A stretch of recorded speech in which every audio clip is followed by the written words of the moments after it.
Hello everyone, magandang buhay po sa lahat. Welcome back po dito sa ating Mathematics Tagalog tutorial. Sa video na ito ay papaliwanag ko po sa inyo how to find the general rule or end term of a sequence. So ano nga po ba ang general rule or end term at paano po ba ito mahahanap o madidetermine? Okay, so magbibigay po ako ng some insights to introduce general rule or end term of a sequence. Ito pong a sub n is equal to 3n minus 1 is a general rule or end term of a sequence. Ito po yung kanyang sequence or these are the terms of the sequence generated from this general rule. Okay, so kapag ang given ay sequence or terms of a sequence like this, okay, 6, 11, 16, 21, ito po yung given na terms of a sequence, papaano naman po natin mahahanap o makikreate itong equation or general rule a sub n is equal to 5n plus 1. Okay? So, paano po tayo mag-create? Paano po natin hanapin yung general rule mula po sa terms ng sequence? Yan po yung focus natin sa video na ito. To start the lesson, let us have first these objectives. Number 1 objective, define and identify a sequence. So, tuturuan ko po kayo kung paano po mag-identify ng sequence. And of course, we are going to define what is a sequence. For number 2 objective, find the general rule or end term of a sequence. So ituturo ko po kayo kung paano po hanapin, kung paano po ma-determine yung general rule ng given sequence. Pero bago po tayo mag-present ng examples, kung bago ka pa lang po dito sa aking channel, please subscribe, hindi ka po magsisisi kasi lahat po ng video lesson ng Math 8 or Grade 8 Math Matatag ay i-upload ko po dito from first quarter to fourth quarter. And also, magbibigay po ako ng mga reviewer para po sa darating na periodical test. Okay, so let us define what is a sequence. A sequence is a list or set of numbers that follows a specific order or pattern. It can be classified as either finite or infinite sequence. So again, ang sequence po ay list or set of numbers. Pero yung set of numbers na yon ay mayroon po siyang sinusundan na order or pattern. Okay? So yun po yung sequence. At yung sequence po can be classified into two. It's either finite sequence or infinite sequence. Okay, ano nga po ba itong sinasabi niyang finite sequence and infinite sequence? Ito po yung ating example. For finite sequence, we have number 1, 2, 5, 8, 11, 14. At wala na pong kasunod. So pag sinabi po nating finite, meron pong end yung ating sequence. So wala na pong katuloy. For number 2, 2, 4, 6, 8, 10, hanggang 32. So ibig sabihin po ng pwede pong ituloy pero hanggang 32 lang po ito. So these are examples of finite sequence. So ibig sabihin, meron po siyang hangganan. How about infinite sequence? Number 1, 3, 6, 9, 11, Ano pang ibig sabihin ng tatlong dot? Here, you can continue hanggang sa gusto mo kung ilan po yung number ng o number dito po sa ating sequence. Okay? And also, 2, negative 2, 2, negative 2, and so on. So yung tatlong dot po ito po yung nagsasabi na siya po ay infinite sequence. Okay? So wala pong hangganan. So infinity po yan.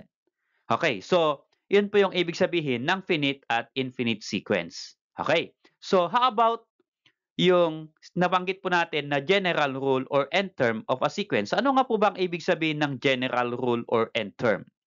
It is a pattern or formula that enable us to find any term in a sequence. Okay, so ito pong general rule or end term, ito po yung pattern or formula para po ma-determine natin ito pong mga numbers dito sa ating sequence. Okay?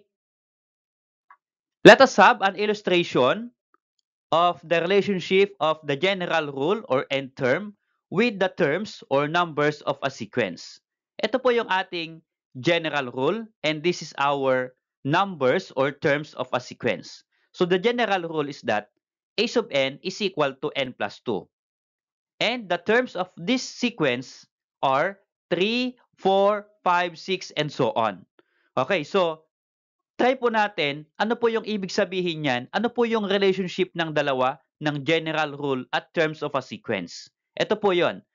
Pag sinabi po nating a sub n, ito pong n na ito ay nagre-represent ng number of terms. Ano pong ibig sabihin ng number of terms? Ito po yung ating terms of a sequence. Ito pong 3, ito po yung tinatawag na first term. 4, second term kasi pangalawa po siya. 5, third term. 6, fourth term, and so on. Okay, lagay ko po sa taas.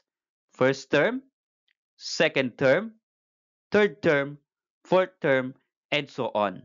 Okay, so mula po dito sa number of terms na ito, and using this general rule, ay makikreate po natin o masosolve po natin ito pong terms of a sequence or these numbers of the sequence.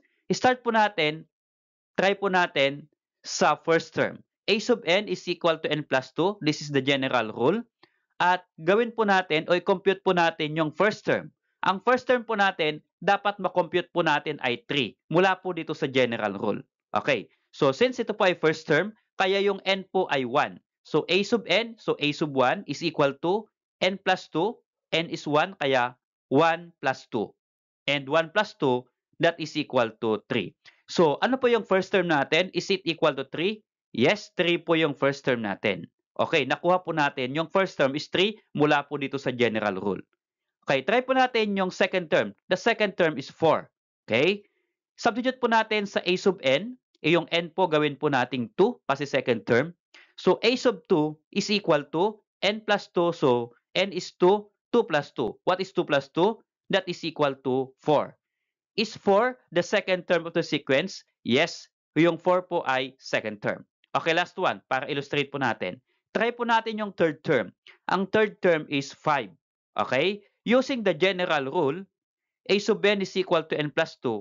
N is 3 because third term. So n is 3, kaya a sub 3 is equal to n is 3. So 3 plus 2 is equal to 5. Yung bang third term natin equal to 5? Okay, yes. Okay. So, how about kung i-compute po natin yung 100 term? Okay? Or 500 term. Mako-compute po ba natin? Yes, mako-compute po natin using this general rule. So, ito po yung gamit ng general rule para any term of a sequence ay pwede po nating makompute. Now, the question is, paano po tayo mag-generate, paano po tayo mag-create ng general rule mula po dito sa ating sequence or terms of a sequence. Magpipresent po ako ng different examples para maituro ko po sa inyo at mamaster po ninyo paano nga po ba mag-create ng general rule or end term of a sequence. Let us have this number 1 example. The sequence is 2, 5, 8, 11, and so on. So paano po natin mag-create or ma-determine yung general rule of this sequence? Okay, so ganito lang po yun. Gamit po tayo ng table. So yung first column ng ating table is that the number of terms. So ito po ay first term, second term, third term, fourth term, and so on. So hanggang 4 terms lang po muna. Okay? Pwede pong 5, 6, 7, okay lang po. Pero hanggang 4 lang po muna ang gagawin natin. Okay? First term sa ating sequence ay 2. Kaya ito po yung sequence natin. First term is 2. Then second term is 5. Then third term is 8. And fourth term is 11. Okay? And so on kung gusto pa ninyong dagdagan. Now, we're going to look for the pattern or the general rule. Ganito lang po yon. So here, mag-start po tayo sa pinakang first term. Ang first term po ng sequence natin ay 2. Ito po, 2. So ito po yung ating ilalagay sa first term natin. Okay, first term is 2. Now, look at the pattern. Yung pangalawang term po natin is 5. Yung second term po natin ay 5. Ano po yung dinagdag natin sa 2 para maging 5? Okay? So ilan po yung dinagdag natin sa 2 para maging 5 equal to 5? Nagdagdag po tayo ng 3. So 2 plus 3 is equal to 5. Tama po ba? Okay, yes, that's correct. How about 8? So ano po yung idadagdag natin? Start po tayo ulit dito sa una. Okay, 2 po yan. So ibig sabihin yan, we are going to add 3 to second term. So yung second term po natin is 2 plus 3 is equal to 5. Yung third term po natin, 5 na po ito, mag-a-add ka ulit ng 3. Kaya 3 plus 3. Okay? Illustrate ko po sa inyo. Okay? And then for the fourth term, magdadagdag po ulit ng 3 kasi 11 po yan. So 2, this one, plus 3, plus 3, plus 3, that is equal to 11. Tama po ba? Check mo natin. 3 plus 3 plus 3 is 9, plus 2, that is equal to 11. That is correct. Okay, so mula po dito sa pattern na ito, okay, gagawa po tayo ng general rule. Okay, paano po? Ito pong 3, 3, 3 na ito ay iaayos po natin. Okay? Iayos po natin using multiplication. Kasi ito pong 3 plus 3 plus 3, that is addition. Paano po? Ganito lang po yan kung paano po natin mapaiksi yung ating pong operation dito. Pwede pong 2 plus, ito po yun, 2 plus, ilan pong 3 ito? Tatlong 3 po ito. Kaya 3 times 3. Tama po ba? That 3 times 3 is equal to 3 plus 3 plus 3? Yes. 3 plus 3 plus 3 is equal to 9. And 3 times 3 is equal to 9 also. So, tama po ito.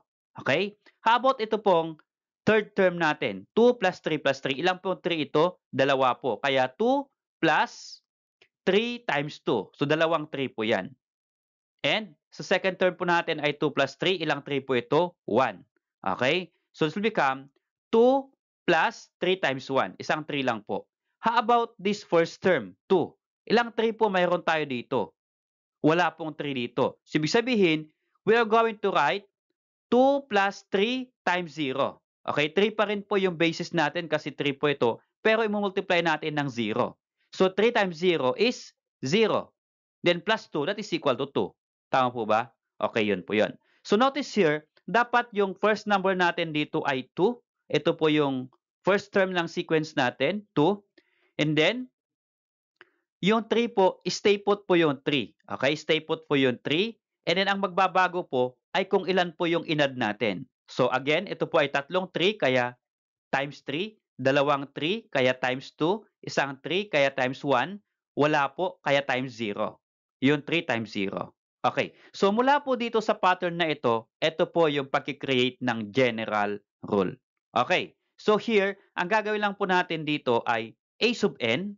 Ito po yung pinakang first step natin, a sub n is equal to. So, kahit anong gagawin po nating general rule, start po tayo ng a sub n. Okay? Ano po yung ibig sabihin ng a sub n? Ito po yung number of terms in the sequence. Okay? So, a sub n or pang-ilang term po yung kino-compute natin na term, ito po yung ibig sabihin ng a sub n, is equal to 2. Ito po yung 2. Plus, paano po natin i-relate? Bakit po 3? Ito po yung 3.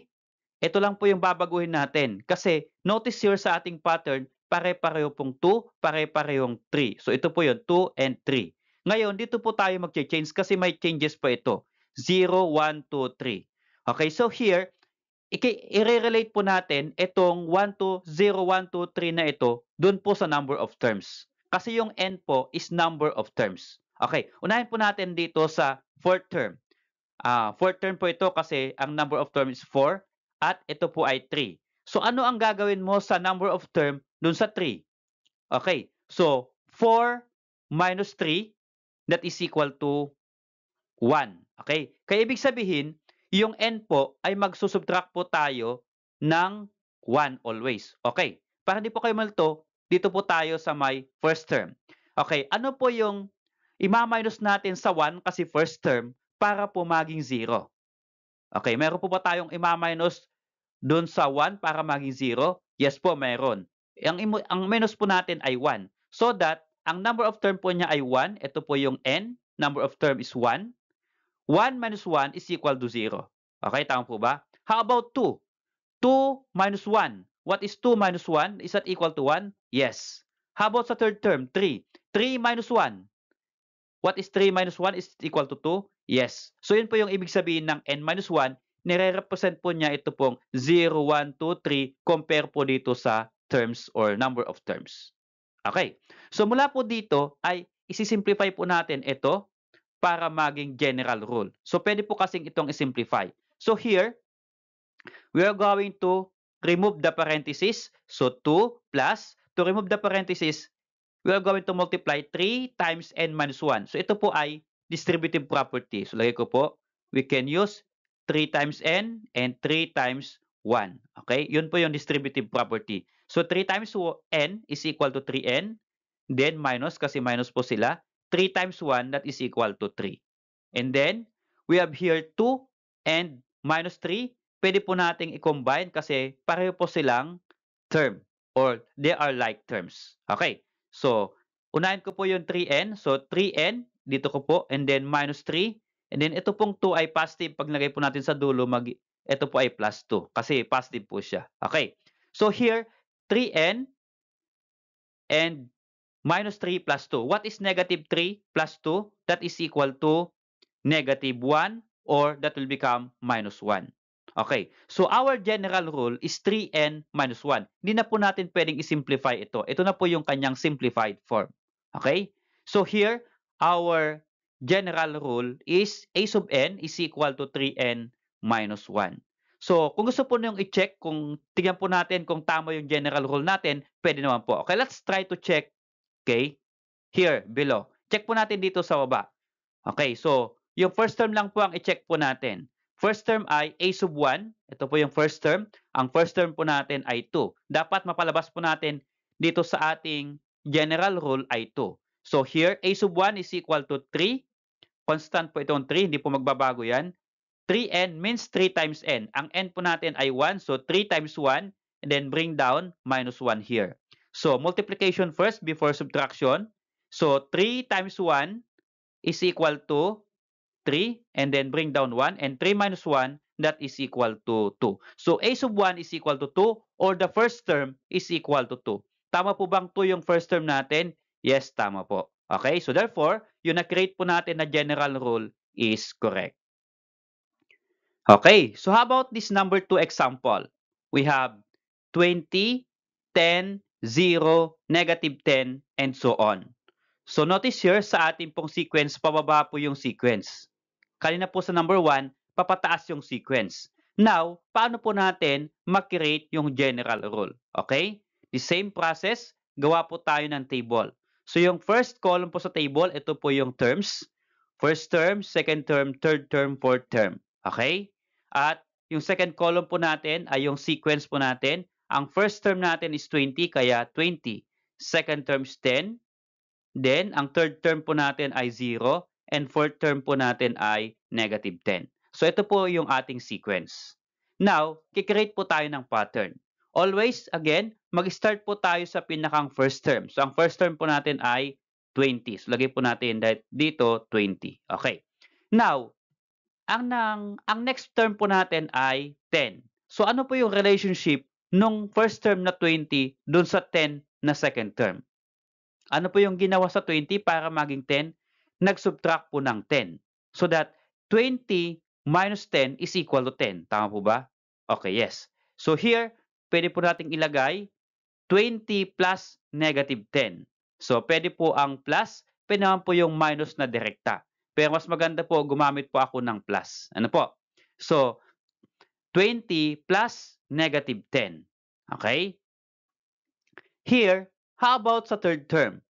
So, the same process, dapat yung pinakang first number natin dito ay 20 pa rin. Okay? Then, we're going to add negative 10, yung second term ang inad natin. Sa third term, ay mag-add din po tayo ng negative 10 mula po sa second term. Tama po bang 20 plus negative 10, ito po yung second term, then plus negative 10 ulit para po sa third term. If you're going to simplify this one, ang magiging sagot po natin ay 0. Okay, ulitin ko po. 20 plus negative 10 plus negative 10 is equal to 0. Okay, how about ito pong fourth term natin, negative 10. Paano po kaya makuha yan? So ito po yung third term, 20 plus negative 10 plus negative 10. So dadagdagan din po natin ng negative 10 ulit. Okay? So here, 20 plus negative 10 plus negative 10 plus negative 10. Tama po ba na kapag sinimplify natin that is equal to negative 10? Yes, tama po yan. Kaya itry po ninyo sa calculator. So 20 plus negative 10 is 10.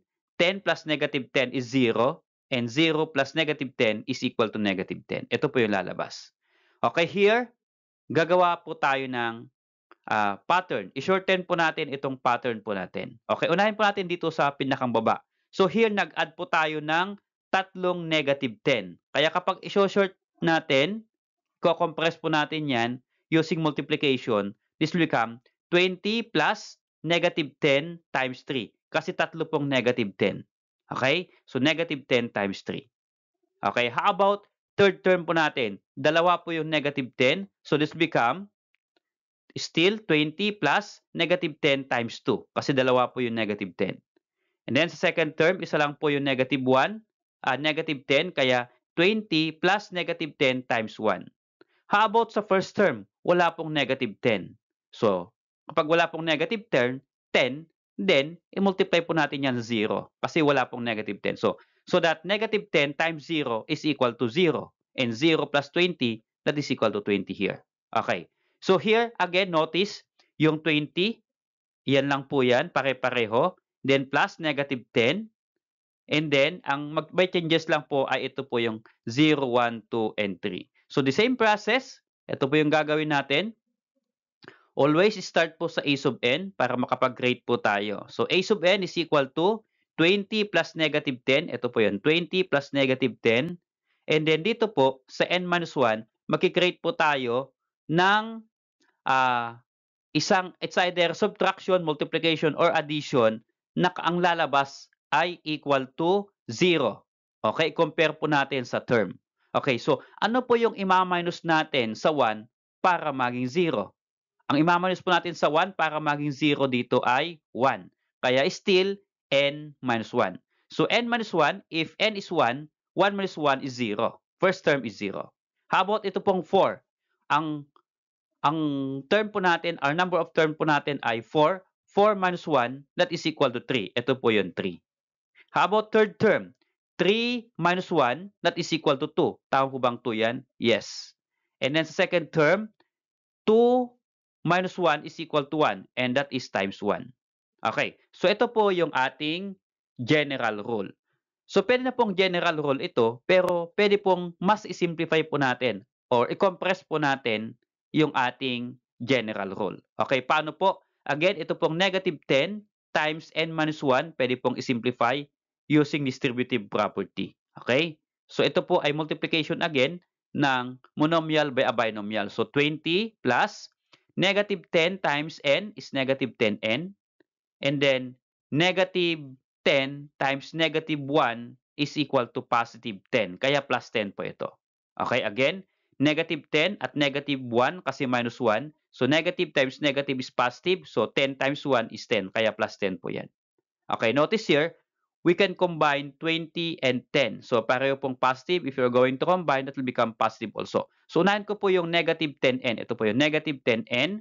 Then plus 10. Ito po yung 10. And then idugtong ko po yung 20 para magtabi po dito sa 10. So, positive 20 kaya plus 20. So, what is 10 plus 20? We can combine. That is equal to 30. Ano po?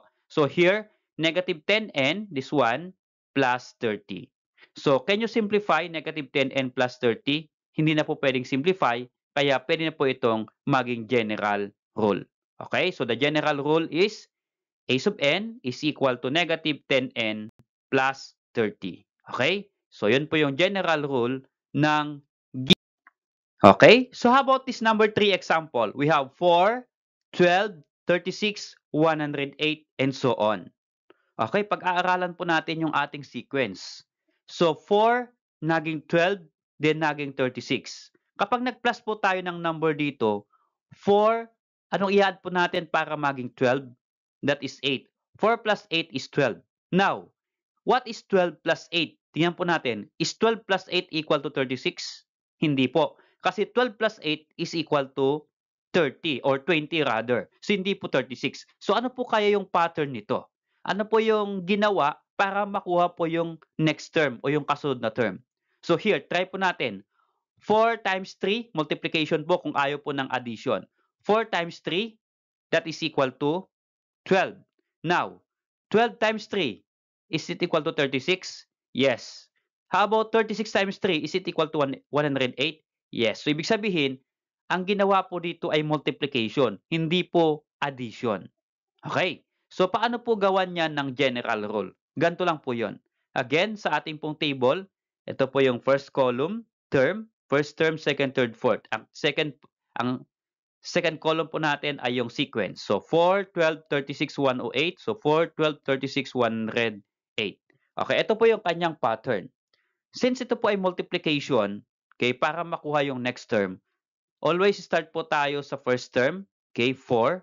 And then sabi po natin kanina, nag-multiply po tayo ng 3 para makuha po yung 12. So 4 times 3, that is equal to 12. Okay? So lagay po natin dyan, 4 times 3, that is equal to 12. Okay, next. Mula po sa second term na 4 times 3, mag-multiply po ulit ng 3. Tama po ba? 4 times 3 is 12, then 12 times 3 is equal to 36. So, pwede pong 4 times 3 times 3. Tama po ba? Yes. So, 3 times 3 is 9. 9 times 4 is 36. Okay. So, here sa 108, ito pong third term na 4 times 3 times 3, magdagdag po ulit tayo ng times 3. Kaya, magiging tatlo na pong times 3 yan. 4 times 3 times 3 times 3, that is equal to 108. Okay, so mula po dito, ito na po yung ating pattern. Again, unahin po natin sa pinakambaba. Ilan pong 3 yan? Dalawa po. Kaya pwede po yan i-shorten by using exponent. So kapag multiplication, exponent po yung gagamitin po natin. Ano po? Okay. So here, 4, ito pa rin po yung baseline natin, 4. And then 3, ilang pong 3 yung multiply po natin? 3. Kaya 3 cube. So again, sa laws of exponent, so 3 times 3 times 3, i-add lang po natin yung exponent ng tatlong 3. Ilan pong 3 ito? 3, kaya 3 po yung exponent. So 3 raised to the third power is the same as 3 times 3 times 3. Okay? Next, dito po sa ating third term, dalawa pong 3. So here, pwedeng 4 times 3 squared. So dalawa pong 3 yan. And then, ito pong second term natin, isang 3 lang po yan. Kaya 4 times 3 raised to the first power. Okay. How about ito pong first term natin? Wala pong 3. Ay di maglagay po tayo ng 0. Okay. 4 times 3 raised to 0. Okay. So, tama po bang 4 times 3 raised to 0 is equal to 4? Check po natin. So, what is 3 raised to 0? 3 raised to 0 is equal to 1. 1 times 4 is equal to 4. So, tama po yan. Okay. Check po natin yung number 2. 3 to the first power is 3. 3 times 4 is 12. Okay, tama po ba? Okay, yes. So, ito na po yung ating pattern. So, still, constant po natin yung 4 at yung 3. Ang magbabago po ay ito pong exponent niyang 3, 2, 1, 0. So, dito po tayo gagawa ng n kasi ito po yung my changes. Okay, so paano po? Ganito lang po yun. Again, always start with a sub n is equal to 4, this one, and then 3, this one, and then ang i-change po natin ay yung kanyang exponent. So, ang first term po natin ay 1. Ano po ang i-minus natin or i-add natin para maging 0? Okay, 1. So that 1 minus 1 is equal to 0. Okay.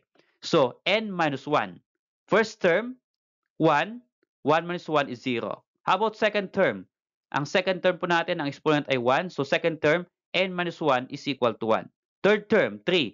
3 minus 1 is equal to 2. Correct? And fourth term, 4. 4 minus 1, that is equal to 3. So, 3 po yung exponent. So, tama po yan. Okay, here. Pwede po bang i-simplify itong ating general rule? Hindi na po pwedeng i-simplify yan. So, simplified form na yan. That means that is our general rule. Okay, try po natin ng isang check po natin ng isang sequence. Isang term rather. Okay, try po natin yung first term, pinakamadali. Ang first term po ay 1. Okay, kasi ang n po natin ay 1 kasi first term. And then, dapat ang ma-solve po natin ay 4. 4 po yung first term natin. Okay, try po natin. A sub 1, 2 po pala yung ginamit ko dito, sorry. 2 po yung ginamit ko. So, A sub 2, ang makukuha po natin dapat ay 12 po yung masosolve natin kasi second term po yan. Okay, kaya ang n po natin ay 2. Kaya a sub 2 is equal to 4 times 3 raised to n minus 1. Again, ang n po natin ay 2, kaya 2 minus 1. So to simplify this equation, ang una pong gagawin natin ay ito pong exponent. Di ba po? Sa ating PMDAS ay exponent muna. 2 minus 1, lagay ko po sa baba ulit. 2 minus 1 is equal to 1. And then simplify, exponent ulit dito. 3 raised to 1 is equal to 3. Okay? Any number na wala pong exponent that is equal to 1. Kaya 3 po yan. Okay, so what is 4 times 3? 4 times 3 is equal to 12. Tama po ba na yung second term natin ay 12? Second term is 12? Okay, tama po yan. Okay? So therefore, tama po yung na-create po natin na general rule. Okay, so how about this number 4 example? We have 1, -3, -7, -11, and so on. So notice here, yung ating pong sequence ay pababa. So 1, -3, -7, -11. So pababa po yung ating sequence. So paano po natin ito i-create yung kanyang general rule? Okay, so again, gawa po tayo ng table. Yung first column po ay term, first, second, third, fourth term.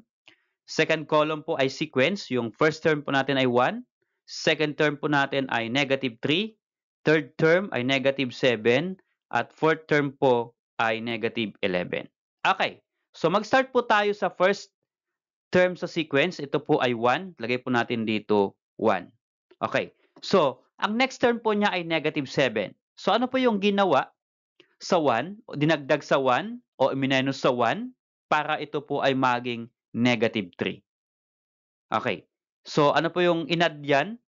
O multiply or pinlas or minus? So, here, nag-add po dyan ng -4. So, 1 plus -4 is -3 rather. Okay, 1 plus -4 is -3 or pinawang pong minus direkta. So, 1 minus 4 that is equal to -3. Ginamit ko lang po yung plus. Okay? Para medyo mas malinaw po yung dating. So, 1 plus -4 is -3. Another one, since ito po yung second term, may isang -4, yun po bang third term? Magdadagdag lang po ba ng -4? Check po natin. 1 plus -4 plus -4. So, check po natin. -4 plus -4 is -8. -8 plus 1, is it equal to -7? Yes, -7 po yan. Okay, kapag nagdagdag tayo ng isa pang plus -4 dito, magiging -11? Yes po. If you are going to add 1 plus -4 plus -4 plus -4 is equal to -11. Okay? So, mula po dito, kikreate po tayo ng pattern. So, again, ito po yung 1. 1 pa rin po yan. It does not change. And then, ito ay plus -4 plus -4 plus -4. So, ilan po yung na-plus natin na -4? Tatlo. So, using multiplication, this will become 1 plus -4 times 3. Okay? -4 na tatlo, kaya -4 times 3. Okay? So, here, dalawa po yung -4. Kaya 1 plus -4 times 2. Ito po ay isang -4. Kaya 1 plus -4 times 1. How about here? Wala pong -4. So, ibig sabihin, multiply po natin yung -4 sa 0. So, 1 plus -4 times 0. Okay. So, -4 times 0 is 0 plus 1 that is equal to 1. Okay. So, mula po dito sa ating pattern, here, yung 1 plus -4 ay stay po yan. Hindi po yan matatanggal. Ang gagawin po natin ng rule dito ay ito pong kanyang times 0, 1, 2, and 3 here. So, ito po yung kanyang pattern. At paano po na-create yung kanyang pattern na yan? So, here, start po ulit tayo ng a sub n is equal to 1 plus -4. Ito, 1 plus -4. Dito po tayo magbabago kasi andito po yung changes. So, 0. First term times 0. Okay, or first term naging 0. So, here, ano po yung gagawin natin sa 1 para maging 0? So, tayo po ay magsusubtract ng 1 so that 1 minus 1 is equal to 0. Kaya ito po yon, n minus 1. So, n po ay term and then minus 1. Ang constant po natin ay minus 1. So, 1 minus 1 is equal to 0. I-try po natin sa second term. Second term po natin ay 2. 2 minus 1, that is equal to 1 here. Tama po ba? Then how about 3? 3 is 1. 3, n is 3. So, 3 minus 1 is equal to 2. Tama po bang 2? Yung third term times 2? Okay, yes. At yung fourth term po ay times 3. Check po natin. Fourth term, 4 minus 1, that is equal to 3. So, tama pong times 3 dito. Okay, here, again, isimplify lang po natin itong ating general rule na na-create para maging mas madali pong mag-compute. Okay? Or mas maganda po yung ating general rule. Okay? So, isimplify po natin. So, here, using distributive property, -4 times 1, again. So, 1 plus -4 times n is -4n plus, bakit po naging plus ito ay minus po yung pinanggalingan? So, here, -4 times -1 kasi -1 po yan. So, negative times negative is positive. 4 times 1 is equal to 4. Okay? And then combine 1 plus 4 here. Okay? 1 plus 4, that is equal to 5. Okay? Or nilagay ko po dito, pinagtabi, 4. And then, positive 1 kaya plus 1. So, ito pong negative 4n, inuna ko na po dito. Okay? 4 plus 1, we can add here. That is equal to 5. So, a sub n is equal to negative 4n plus 5. Okay? Negative 4n. So, here, pwede po bang i-simplify yung negative 4n plus 5? Hindi na po. Kapag hindi na, ibig sabihin, yan na yung ating general rule. So, pwede po ninyong i-check yung first term kung tama. Okay? O, try po natin orally. So, kapag first term, ang makukuha po natin dapat ay 1. Okay? First term. So, here, first term, n po ay 1. Negative 4 times 1, that is equal to negative 4. So, negative 4 plus 5, is it equal to 1? Yes, equal to 1. Negative 4 plus 5 is equal to 1. So, first term po natin ay 1. Okay?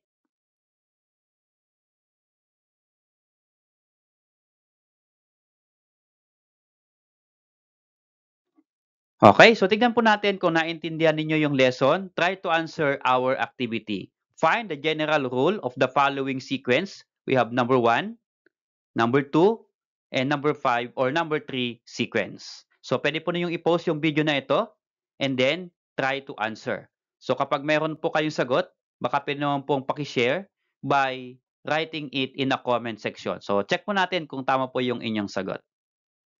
Salamat sa panood mga anak. Kung nagustuhan nyo yung video na ito at natuto po kayo, please click like and subscribe kung bago ka pa lang po dito sa aking channel.